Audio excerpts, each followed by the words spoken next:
truth about Julia Roberts on the next John and Lisa. How you doing, fellas?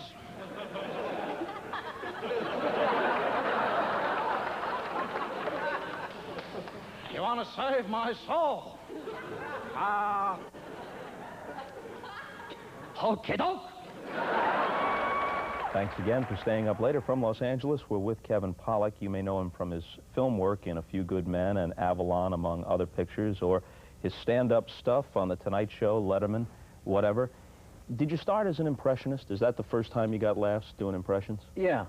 Well, actually, the first time I got laughs, I was 10 years old, and my act consisted of lip-syncing Bill Cosby's Noah and the Ark routine. Who'd you do that for? Sure, I will. Oh, who did I do it for? I guess my mom just caught me standing in front of the stereo hi-fi lip-syncing, and I didn't even know what lip-syncing was. I was 10. I knew what construction was, sure, but not lip-syncing. And she thought that was funny, and I said, oh, this is... And I just wanted to be a part of this incredible thing that was coming out of the hi-fi, and it became an act, and, you know, it just went crazy from there. What was the first impression that you mastered? I'd say Peter Falk's Columbo was probably the first one, yeah. So I'll be driving, I'll be speeding, cop pulls me over, he'll come to the window. Oh, geez, was I speeding?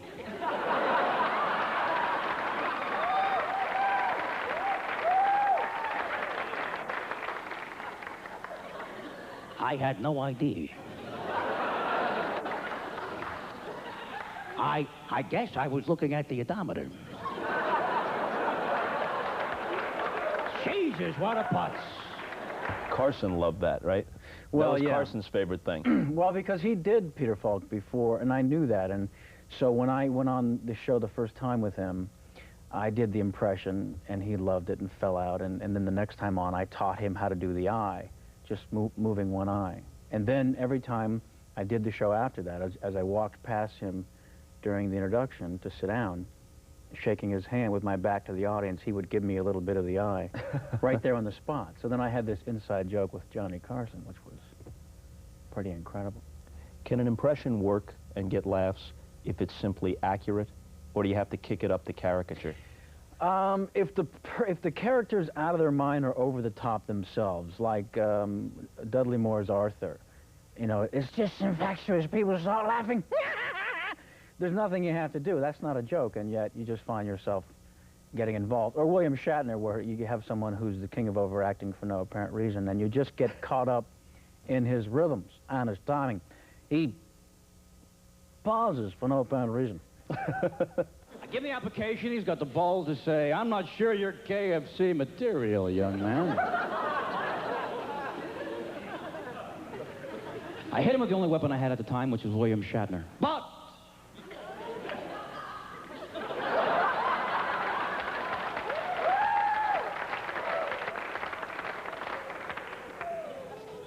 you don't understand. You don't understand. Chicken is my life. Breast, wings, thighs.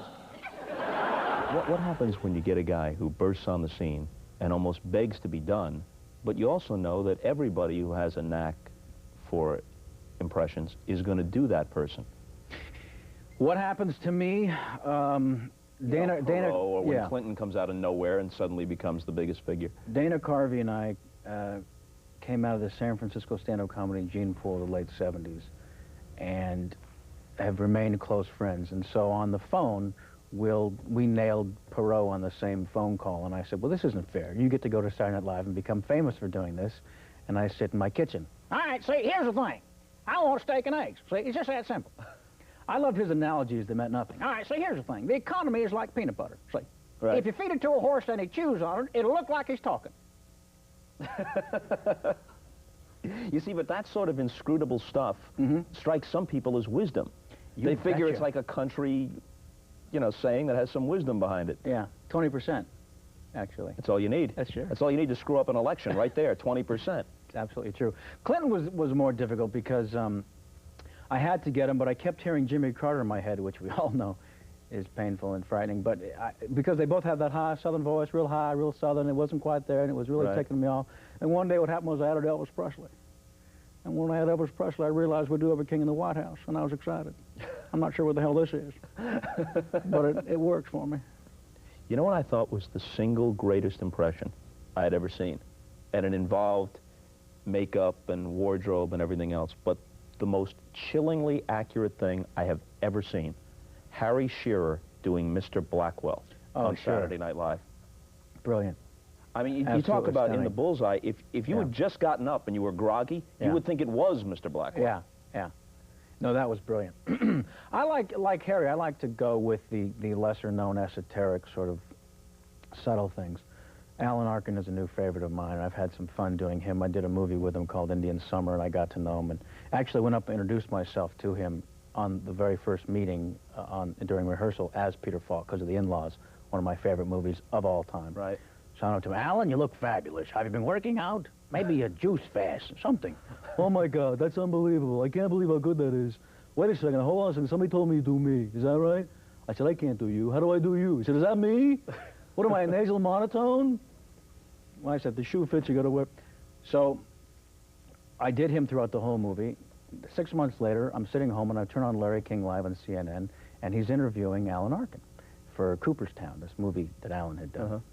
So I have the hotline number for the CNN Larry King show. So about halfway through the show, I call in when he goes to Open Phone America. Neither one of them have any idea I'm going to do this. And again, Larry King interviewing Alan Arkin for about 15, 20 minutes. We go to Los Angeles. Hello. Larry? Larry, it's Alan. Listen, I don't know who this guy is you're talking to here. I've been locked up for 2 days now. They're feeding me okay. That's not my complaint. He's not representing my views, really, and that's what bothers me. Arkin is bent over the counter in hysterics. Larry has no idea what's going on. You know, Arkin knows it's you right off the bat. Yeah, and Larry's still trying to figure out if he looks good in suspenders. You know, he's lost. And then finally Alan looks into the camera and says, Pollak, I want my soul back. Do you hear me? How do you get the hotline number for Larry King Live? I'll give it to you during the commercial. You don't have to do anything special to earn it? No. Seems like a merit badge kind of thing to me. Let's put it on the screen. Can we get... I brought it with me. One guy for sure who has it is Albert Brooks. A guy seldom seen on a talk show, but will call Larry on radio and television from out of nowhere. I was doing an impression of Albert Brooks on Larry's radio show, and Albert called in. That was an unbelievable thrill. I had mastered the impression by putting it on my phone answering machine, and that way you get feedback from your friends and your knuckleheads, you know, and they give you the straight skinny on the machine. And on the machine, I just said, hi, listen, I'm not here. I feel bad. I'll tell you what, call back later. No, no, no, no, no. This is good. This is much better. Leave your name and number, and I'll call you back. Oh, I feel better. I can't do impressions. Who do I do? Art Carney? I can't. Okay, I'll try. Hey, Ralphie boy, you see, it sucks. I can't do it. I'm nauseous. Call back. Leave a message. I don't care. So I'm getting calls, hang-ups, lots of calls and hang-ups. And finally, this is long before A Few Good Men. Hi, this is Rob Reiner. I don't know you, but that's a great treat. I'm one of Albert's oldest friends. And he hangs up. I'm dancing around the apartment. Rob Reiner called. 10 minutes later, why didn't I pick up the phone? You know, now I'm upset. Hi, this is Carl Reiner. Now I'm ready to talk to a Reiner. I pick up the phone. And he says, do you know Albert? I said, no. He said, well, this is what he was like as a kid growing up with my son, Rob. And he said, have you heard all the attention? I said, well, I'm getting a lot of hang-ups. He said, oh, no, I called before, didn't leave a message. I got a hold of Rob. My wife called. More action than... The gardener called. Everybody loved it. Rob got a hold of Albert, and Albert called. Didn't leave a message, but called Rob right back and said, is that me? Is that the way I sound? Come on, Rob. It sounds like my Uncle Zeke. So I told that story on the Larry King radio show, and Albert calls in. Right. Larry, what's going on? I'm listening to the show. I'm driving down Wilshire Boulevard. Thought I was on a bad acid trip. Carl pulls me over. He's listening, I listening. He gave me 2 tickets. So he says, Kevin, you know, I was listening. I did call your machine. You get your stories right. You do me much better now. What kind of machine was that? He's just brilliant. He's one of the, in comedy and for millions around the country, one of the funniest people alive, bar none. I was very confused. I was in the middle of Wilshire Boulevard. A cop pulled me over. He's listening to the radio. I'm talking. I got 2 tickets tonight. Is that how it works? Objection. Overruled. Oh, no. No, I strenuously object. Oh. Wow, you strenuously objected. I should take some time to reconsider. I got it on the record. Hey, you also got the court members thinking we're afraid of the doctor. You object once so they can hear us say he's not a criminologist. You keep after it the way you did, and suddenly our Great Cross looks like a bunch of fancy lawyer tricks. She made a mistake. Let's not relive it. I'm gonna go call my wife. I'll see you tonight. Why do you hate them so much? They beat up on a weakling. That's all they did. They tortured and tormented a weaker kid. They didn't like him, so they killed him. And why? Because he couldn't run very fast. And we're back with comedian, actor, impressionist, Kevin Pollak. Makes you sound like a painter. Since, right, a post-impressionist. Right. Since the success of A Few Good Men and Avalon, where you're getting recognized off of that, does that affect how audiences react to your stand-up work? A Few Good Men did change everything. As I said, it was great news for my acting career and not so great news for my stand-up career, because then I would go into a town and a theater date as a stand-up, and of course, to get people in the theater, they would advertise Kevin Pollak from A Few Good Men, and people would show up thinking that there was an actor doing a stage play or something by himself. But a lot of people, you know, the film was seen by so many people that more than my 2 HBO stand-up specials probably, and so people were coming in to the theater to see the movie star, you know, and not knowing I'd been doing stand-up for 20 years preparing for my hour-long show, you know. Do people laugh more readily now? Initially, when I did LA Story with Steve Martin, I asked him why he stopped doing stand-up, and he said that the first 10, 15 minutes of his act, people weren't even listening. They were just waiting in the rhythm of the joke for the pause that they knew would be the end and their cue to respond. He said he would put out his worst material at the front because it didn't really matter what he was saying. Plus, with him, it was just a gesture, and they went crazy. So, but he was in a different area than almost anybody else. I mean, it had gotten to rock star proportions. And I didn't mean people for a moment to compare. No, but I mean anybody. It was even different than, let's say, a guy like Seinfeld, who could not be hotter, who could almost fill arenas now as a stand-up with both the quality of his work and the fame from the TV show and the book and everything else. It's still a different kind of reaction. The Steve Martin of the 70s off the Saturday Night Live stuff and the arrow through the head and the King Tut, I mean, it was at a point where literally he was playing arenas. And you couldn't, the craft of stand-up didn't apply, really. No, it doesn't apply at all to that sort of venue whatsoever as far as the intimacy goes. But I guess the reason I brought up was just that weirdness where you know you're getting reaction and laughter based on segues. And you'll come off and people say, how'd the set go? And you'll literally say they were laughing at segues. It was not a difficult job. That sort of happens after. I remember the Electricity when Robin Williams came out of San Francisco at the same time, and while I was still doing stand-up there with people like Mark Pettit, he would come back, Robin, and do a set and just walk into a room, and you could feel that electricity and them going crazy. And again, not to compare myself to someone who's way over the top superstardom, but after A Few Good Men, I did sense a little bit of this, the detachment from film work as opposed to TV where you're in their living room. And the excitement that goes with that detachment, that when they don't have access to you and suddenly you're live in front of them, it does a strange thing to your rhythm as a stand-up. For me, I like to create sort of a ride that we get on together and take for an hour. And it was a little jarring that at setups, you know, they're going crazy. Yeah, but that'll only last most people who 2-3 weeks. Also, when it comes out on video, it happens again. But it'll only last like 10 minutes, maybe. You know, I've talked to Paul Reiser about it. Now he's big on TV, or Seinfeld, or whomever. Yeah, you're going to get a certain free pass, but it's not going to carry you through your whole set. Oh, no, no. In fact, I mean, that was why I brought up the Steve Martin thing, because it really is about the first 10 minutes.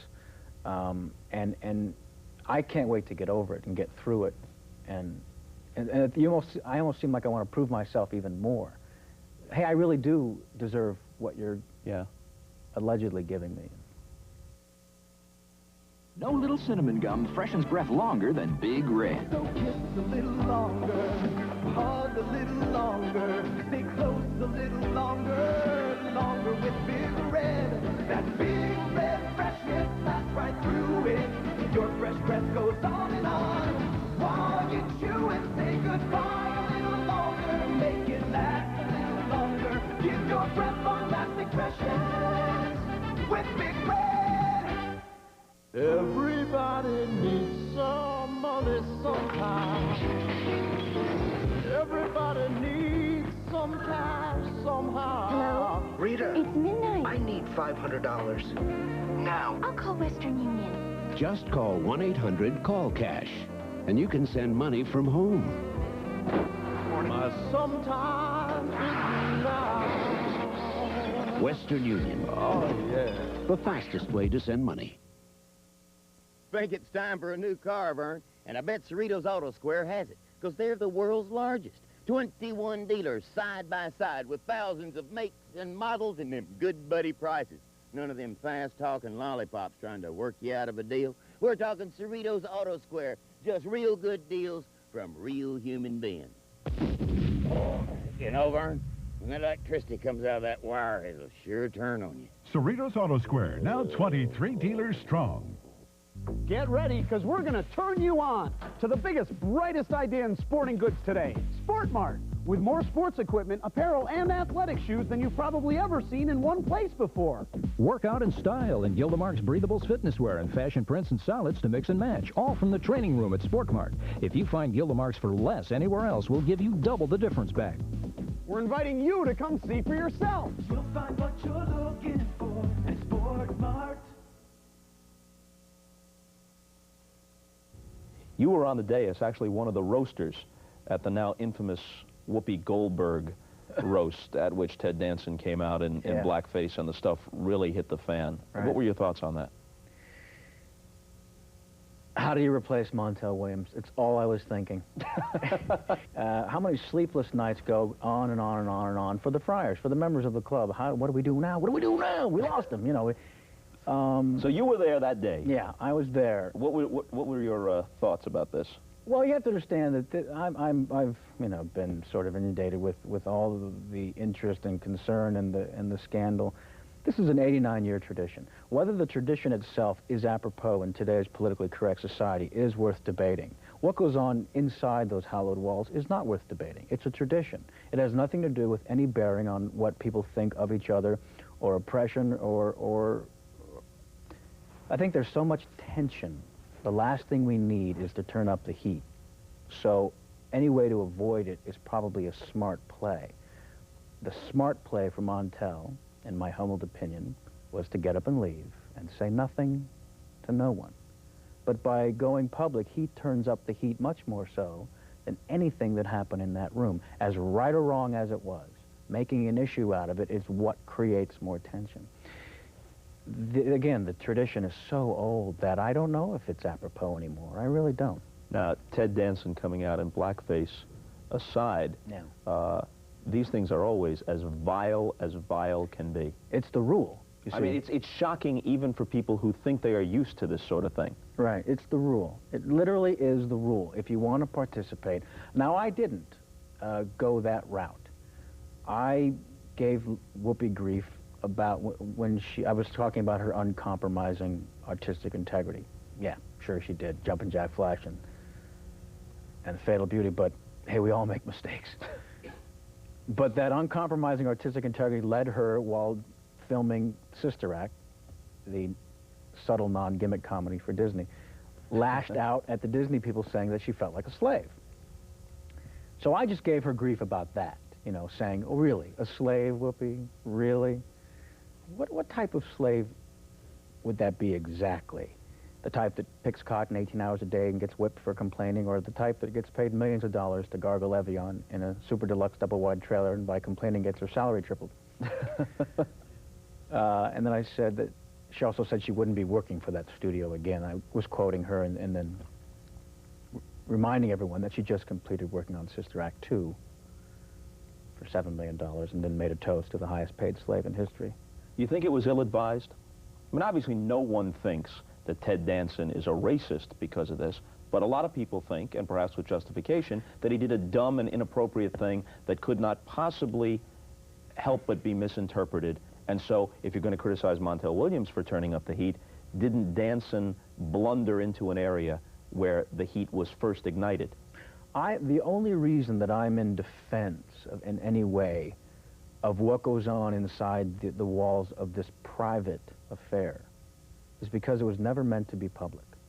Is that he didn't put on the blackface for the PR, for the press that took place before the show. He came out in a suit, and all the pictures that appeared before People magazine put a picture of him, or the Inquirer or whatever, all the pictures he did for the press were in a suit and glasses and everything's fine. That would have been inappropriate beyond belief. But inside this private affair, that's the only reason to justify the most outlandish behavior possible.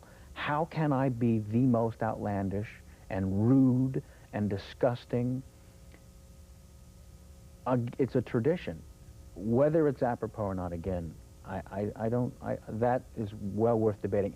And I agree with you that anything that you do to turn up the tension in racism is ill-advised. And therefore, I'm not sure that was the smart play, what he did. I don't know that he ever thought in a million, he or Whoopi ever thought in a million years that this would become a public affair, you know, around the office. Did you hear what he did? But not, you know. But with stars of their magnitude, yeah, and if there's some press around, and there are, at the bigger roasts, tickets sold to non-members to attend, some word of this had to get out. Some picture had to be taken. Here's the scenario. You and I are a couple, but one of us is a woman. All right, I accept that. Okay. You and I are a couple, you're black and a woman, and I have to roast you, and I say, honey, I'm thinking about this crazy thing, because, you know, everyone expects me as a roast master to be the most outrageous and the funniest. I'm not a comedian. There's a lot of pressure here. What do you think, Al Jolson, blackface? I give it a shot. And you say to me, as the person I not only love and trust, but extremely representative and in many ways role model.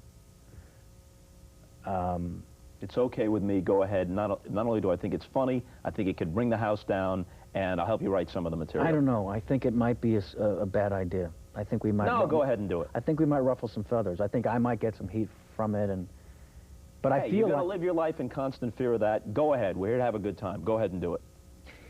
This little dramatization was simply here to heal some wounds.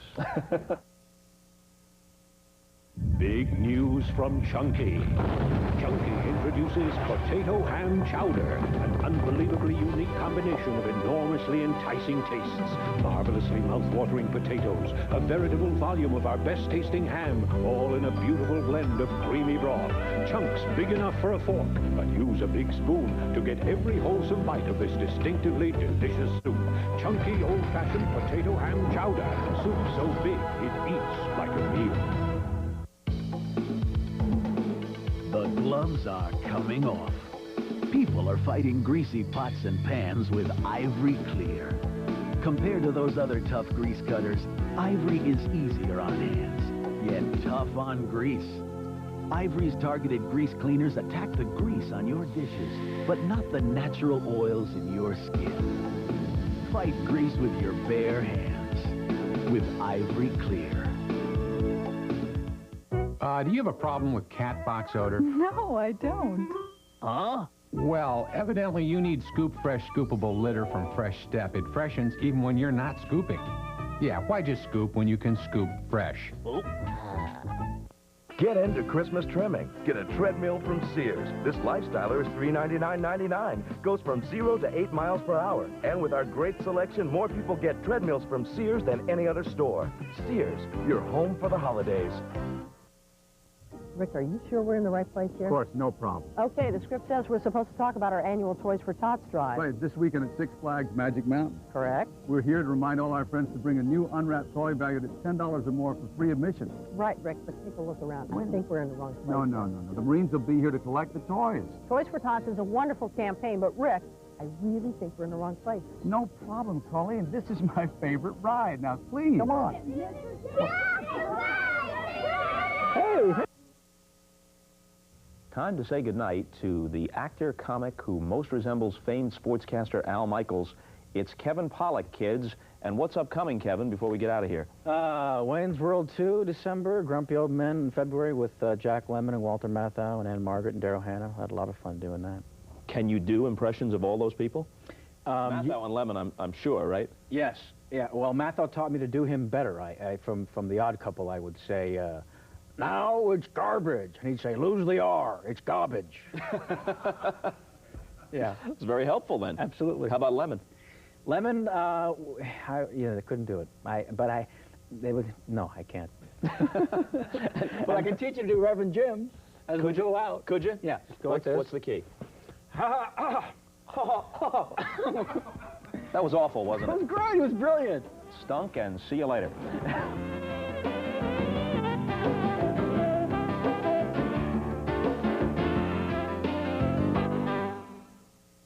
It's a Laugh-In Christmas. Back in the United States,